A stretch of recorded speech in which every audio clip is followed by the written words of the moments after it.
Hi hello friends, welcome back to our channel. இன்னைக்கு நாம பார்க்க போறது டிராகன் பால் ஜீல episode 20 Goku's ancestors. So starting சீன்ல நம்ம கோகுவை தாங்க காட்டுறாங்க. அவர் நம்ம பபுளை பிடிச்சதுனால ரொம்பவே ஹாப்பியா எடுத்துக்கிட்டு இருக்க. அடுத்தது நம்ம கிங்காயிட்ட எனக்கு நெக்ஸ்ட் ட்ரைனிங் என்ன அப்படிங்கிற மாதிரி கேட்கிறாருங்க. உடனே நம்ம கிங்கா என்ன சொல்றாரு, அவசரப்படாத கோகு, அதுக்குள்ள அவசரப்பட்டா எப்படி, கொஞ்சம் பொறுமையா தானே எல்லாத்தையுமே செய்யணும் அப்படிங்கிற மாதிரி சொல்லிக்கிட்டு இருக்காருங்க. இப்ப இந்த பக்கம் நம்ம கிங்கா என்ன பண்றாரு, அப்படியே ஓங்கி கத்துறாருங்க. அவரு கத்த நம்ம கோகு இப்போ என்ன பண்ணுனீங்க அப்படின்னு கேட்க, அவரு கத்துன அந்த சத்தம் இருக்கு பாத்தீங்களா, அது அந்த பிளானட்டையே மறுபடி சுத்திக்கிட்டு இந்த பக்கமே வருதுங்க. இதை பார்த்துட்டு நம்ம கிங்காய் பயங்கரமா சிரிக்கிறாரு. இவர் எதுக்காக இப்படி ஒரு ட்ரிக் பண்ணாருங்கிறது எனக்குமே புரியல. நம்ம கோகு கேட்கிறாரு, நம்ம கிங்காய் இந்த மாதிரிலாம் பண்ணதை பார்த்துட்டு, ஆமா கிங்காய் நீங்க உண்மையிலே ஸ்ட்ராங்கான ஆளுதானான்னு கேட்க, அப்ப அந்த நேரத்துல திடீர்னு ஏதோ ஒரு வெளிச்சம் வந்து நம்ம கோகு அடிக்குதுங்க.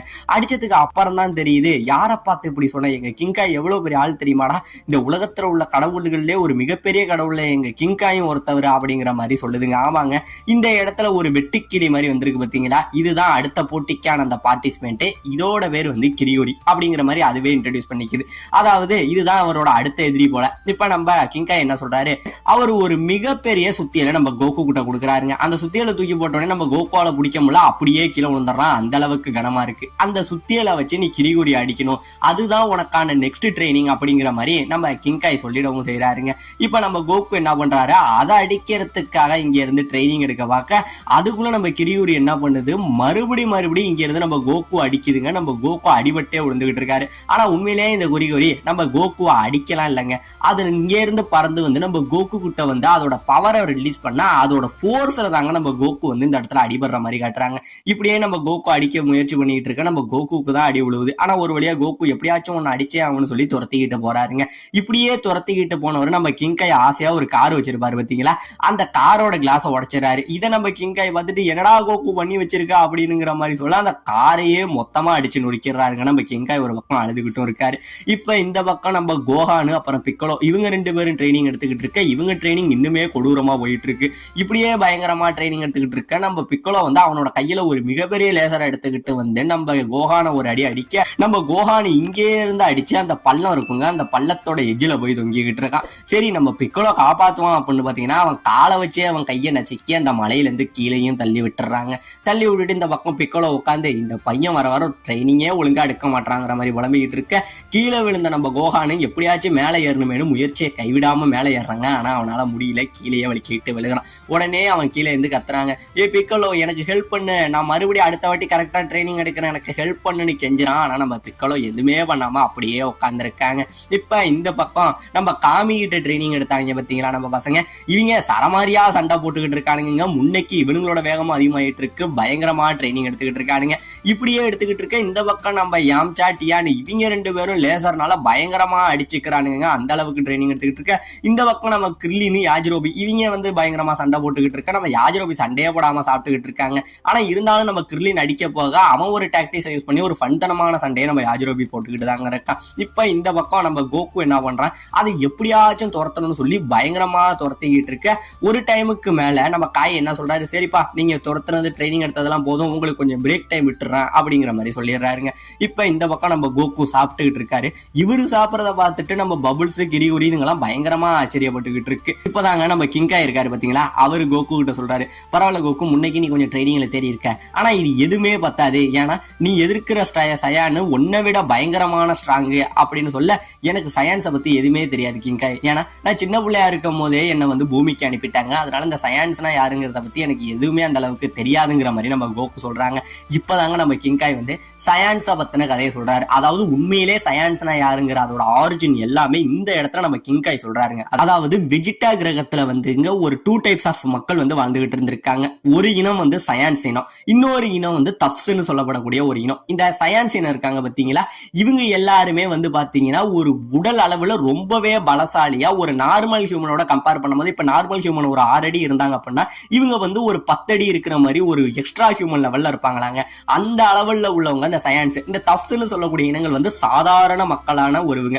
அதாவது இந்த சயான்ஸுக்கு வந்து எப்படின்னா காட்டுத்தனமான மிருகத்தனமான பலம் இருக்குமா.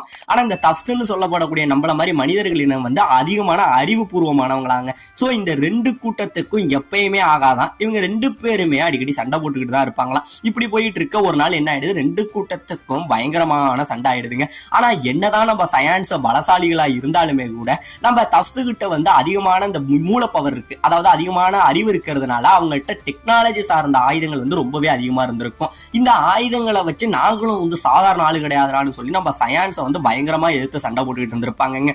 இப்படியே சண்டை நல்லா தான் போயிட்டு இருக்கும். ஒரு டைமுக்கு மேல என்ன ஆயிடும், அந்த இடத்துல ஃபுல் மூன் உருவாகுதுங்க. அதாவது வெஜிடா கிரகத்துல வந்து 8 வருஷத்துக்கு ஒரு வாட்டி தான் இந்த ஃபுல் மூனே உருவாகும். கரெக்டா இந்த சண்டை நடக்கிறப்ப அந்த மூணு உருவாக நம்ம சயான்ஸோட பவர் எல்லாருமே இந்த இடத்துல ரிலீஸ் ஆகுதுங்க. அதாவது சாதாரணமா இருந்த சயான்ஸ் எல்லாமே வந்து அவங்க மிகப்பெரிய அந்த ஏப்பா வந்து மாறுவாங்க பாத்தீங்களா.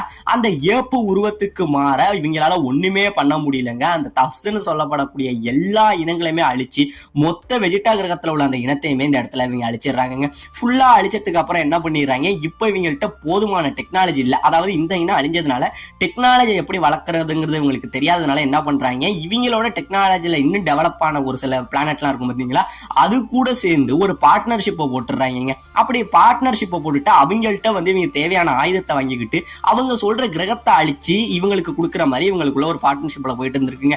இப்படியே கொஞ்சமா என்ன பண்றாங்க, அவங்களோட டெக்னாலஜி எல்லாத்தையுமே யூஸ் பண்ணிக்கிட்டு இவங்களோட குழந்தைகள் எல்லாத்தையுமே என்ன பண்ணியிருக்காங்க, இன்னொரு பிளானட்டுக்கு அனுப்பி அந்த கிரகத்தையே அழிக்கிறதா பிளான் பண்ணியிருக்காங்க. அதாவது பிளானட்டோட பவர் லெவலுக்கு ஏற்ற மாதிரி இவங்க குழந்தைகள் அனுப்புறதுங்க. இப்போ வந்து நார்மலா வந்து ஒரு பிளானட் ரொம்பவே வீக்கா இருந்ததுன்னு வச்சுங்களா, அங்க கோகு எப்படி சின்ன குழந்தையா அனுப்புனாங்க அந்த மாதிரி அனுப்பிடுறது. இன்னும் கொஞ்சம் பவர் லெவலா இருந்ததுன்னா இவனுங்கள்ல யாராச்சும் போறதுங்கிற மாதிரி இப்படியே அனுப்பிக்கிட்டு தாங்க இந்த சயான்ஸ் இனம் வந்துகிட்டு இருந்திருக்காங்க. ஆனா இது என்னதான் இவனுங்க இப்படி கொடூரமான ஒரு இது பிளானட்டை அழிச்சுக்கிட்டு இருந்தாலும் அந்த வெஜிடா கிரகத்திலே வந்து ஒரு ரூலர் ஒருத்தவர் இருந்திருக்காரு. அதாவது இப்ப நம்ம பூமிக்கு எப்படி நம்ம காமியும் அந்த மாதிரி வெஜிடாவுக்குன்னு ஒரு காமி இருந்திருக்காருங்க. இவர் இங்க நடக்கிற இந்த எல்லா அநியாயத்தையும் பார்த்துக்கிட்டு என்ன பண்ணியிருக்காரு, அவரோட பவர் எல்லாத்தையுமே யூஸ் பண்ணி ஒரு மிகப்பெரிய விண்கல்ல மோத விட்டு இந்த வெஜிடா பிளானட்டையே சுத்தமா அழிச்சிருக்காருங்க. அழிச்சதுக்கு அப்புறம் இப்போதைக்கு வெறும் 4 சயான்ஸ் மட்டும்தான் அதுலயே உயிரோட இருக்காருங்க. அதுலயும் நம்ம கோகுவை சேர்த்துதான் அந்த 4வது ஆளுன்னு சொல்ல நம்ம கோகு என்ன பண்றாரு, ஏத்துக்கவே மாட்டாரு. என்ன போய் அவங்களோட மனிதாபிமானம் இல்லாதவங்களோட சேர்க்காதீங்க, நான்லாம் அந்த மாதிரி ஒரு கேவலமான சயானே கிடையாதுங்கிற மாதிரி கோகு சொல்றாருங்க. இருந்தாலும் நம்ம காமி என்ன சொல்றாரு, கவலைப்படாத கோகு, அதுல நீங்க ஒருத்தவனை அழிச்சிட்டீங்க, இன்னும் 2 பேர் பூமியை நோக்கி வந்துகிட்டு இருக்காங்க, இன்னும் நீ மட்டும்தான் இருக்க, நீ நினைச்ச அப்படின்னா நல்லதை மட்டுமே செஞ்சு அவங்களை அழிச்சு இந்த பூமியை உன்னால காப்பாற்ற முடியும்னு சொல்ல உடனே நம்ம கோகு என்ன சொல்றாரு, இப்பயே நான் ட்ரைனிங் ஆரம்பிக்கிறேன், எனக்கு ட்ரைனிங் தான் முக்கியம்னு சொல்லி இந்த உடனே ஒரு உத்வேகத்துல ஒரு ட்ரைனிங் ஆரம்பிக்க, இந்த பக்கம் நம்ம கிரிகோரி என்ன சொல்றது, பரவாயில்ல நான் இவனை என்னமோ நினைச்சேன் ஆனா இவன் எதுக்குமே விட்டு கொடுக்க மாட்டாங்கிற மாதிரி பேசுதுங்க. இப்ப மறுபடியும் இவங்க ட்ரைனிங் எடுக்க ஆரம்பிக்கவும் செய்யறாங்க. இப்ப மறுபடியும் நம்ம காமியை காட்டுறாங்க. காமியை காட்ட இங்க ட்ரைனிங் எடுத்தாங்க பாத்தீங்களா, இவங்க எல்லாருக்கும் வந்து அந்த ட்ரைனிங் பீரியட் முடிஞ்சிடுச்சு. இதுக்கப்புறம் உங்களுக்கு கத்து தரத்துக்கு எங்க கிட்ட ஒண்ணுமே இல்லை, இனிமே உங்களோட ஓன் ட்ரைனிங்கை நீங்க தான் வளர்த்துக்கணும், இனிமே உங்களோட ட்ரைனிங் ஸ்கில்லை நீங்க தான் வளர்த்துக்கணும்னு சொல்லி அவங்க எல்லாரையுமே மறுபடி பூமிக்கு வந்து இந்த இடத்துல அனுப்பிடுறதுக்காக நம்ம காமி பேசிக்கிட்டு இருக்க. நம்ம டியான் என்ன பண்றாங்க, கோகு உன்னோட ஸ்ட்ரென்த்தை பார்க்க நான் ரொம்பவே காத்துக்கிட்டு இருக்கேங்கிற மாதிரி நம்ம டியான் பேசிக்கிட்டு இருக்காங்க. இப்போ ஒரு வழியா நம்ம கோகு வந்து அந்த கிரிகோரி அடிக்க ட்ரைனிங் ஆரம்பிச்சு 2 வாரம் ஓடிடுச்சு. இப்ப 2 வாரத்துக்கு அப்புறம் நம்ம கோகுவோட ட்ரைனிங் வந்து ரொம்பவே அற்புதமா இருக்குங்க. முன்னைய விட நம்ம கோகு ரொம்பவே ஃபாஸ்டா இருந்துகிட்டு இருக்கான். இது எங்கெங்கேயோ ஓடிக்கிட்டு இருக்க, ரொம்பவே ஃபாஸ்டா கோகு அதை மூவ் பண்ணிக்கிட்டு இருக்க. இப்ப கோகு வந்து ஒரு திட்டத்தை யோசிக்கிறாங்க. அதாவது என்ன பண்றான், அந்த கிரிகோரி பறந்து போயிட்டு இருக்க இவன் இங்கே இருந்து சுத்தியலை தூக்கி விட்டஞ்சிடறாங்க. அந்த சுத்தியலை விட்டறியா அது இங்கே இருந்து கிரிகோரியை ஃபாலோ பண்ணிக்கிட்டு போவ இவன் ஆப்போசிட் சைட்ல ஓடி வந்துகிட்டு இருக்காங்க.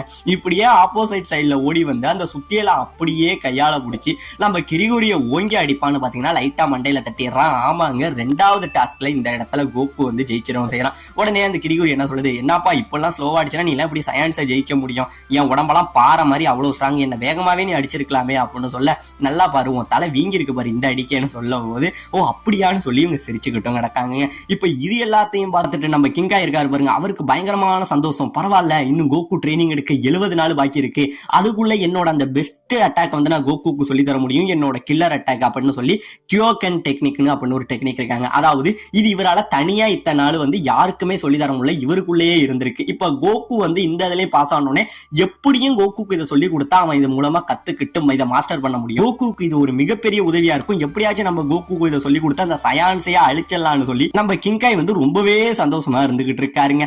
இப்ப இந்த பக்கம் நம்ம மாஸ்டர் ரோஷி இருக்காங்க பாத்தீங்களா, அவர் தாங்க காட்டுறாங்க. அங்க கீழே நம்ம பாபா வந்திருக்க, நம்ம பாபாவோட கிறிஸ்டல் பால்ல வந்து அடுத்த ஒரு வருஷத்துல பூமியோட நிலைமை என்னவா இருக்கும் அதை மட்டும் பார்த்து சொல்றீங்களா அப்படின்னு கேட்க, உடனே நம்ம பாபா அவங்களோட பவரை யூஸ் பண்ணி அந்த பாலை பார்த்தா அந்த பாலிலேயே ஒரு மிகப்பெரிய ஆச்சரியமா இருக்காங்க. என்ன நடக்க போகுதுன்னே தெரியல, ஒரு மிகப்பெரிய பேரழிவு மட்டும்தான் அதுல தெரியுது அப்படிங்கறத சொல்ல இவங்க ஒரு பக்கம் பயந்துகிட்டு இருக்காங்க. இப்ப இந்த பக்கம் நம்ம கோஹானு அப்புறம் பிக்கலோ இவங்க ரெண்டு பேரும் பயங்கரமா ட்ரைனிங் எடுத்துக்கிட்டு இருக்க, இந்த பக்கம் நம்ம கோகுக்கு அடுத்த ட்ரைனிங்கை வந்து நம்ம கிங்காய் சொல்லி கொடுக்கறதுக்காக ரெடியா இருந்துகிட்டு இருக்க. இதோட இந்த இடத்துல இந்த எபிசோட முடிக்கவும் செய்யறாங்க.